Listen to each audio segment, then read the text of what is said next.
அம்பானி நானாகிறேன் இந்த இன்ப மகாராஜ பெற்ற புது ரோஜ எலிசபெத் ராணியின் பேத்தியே. தாயே தாயே மகளன வந்தாய், தந்தை சிந்தை நலமுற வந்தாய்.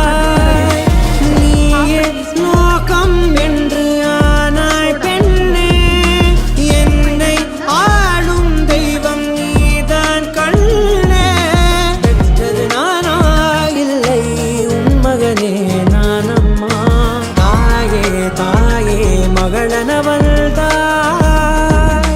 தந்தை சிந்தை நலமுற வந்தாய். இதுல நீங்க ஜேகரியும் சேர்த்துக்கலாம், ஒயிட் சுகரும் சேர்த்துக்கலாம். நான் இப்போ இதுல ஒயிட் சுகர் சேர்க்கிறேன். இப்போ இதுல நம்ம 1/2 கப் மெல்டட் பட்டர் சேர்க்கிறோம்.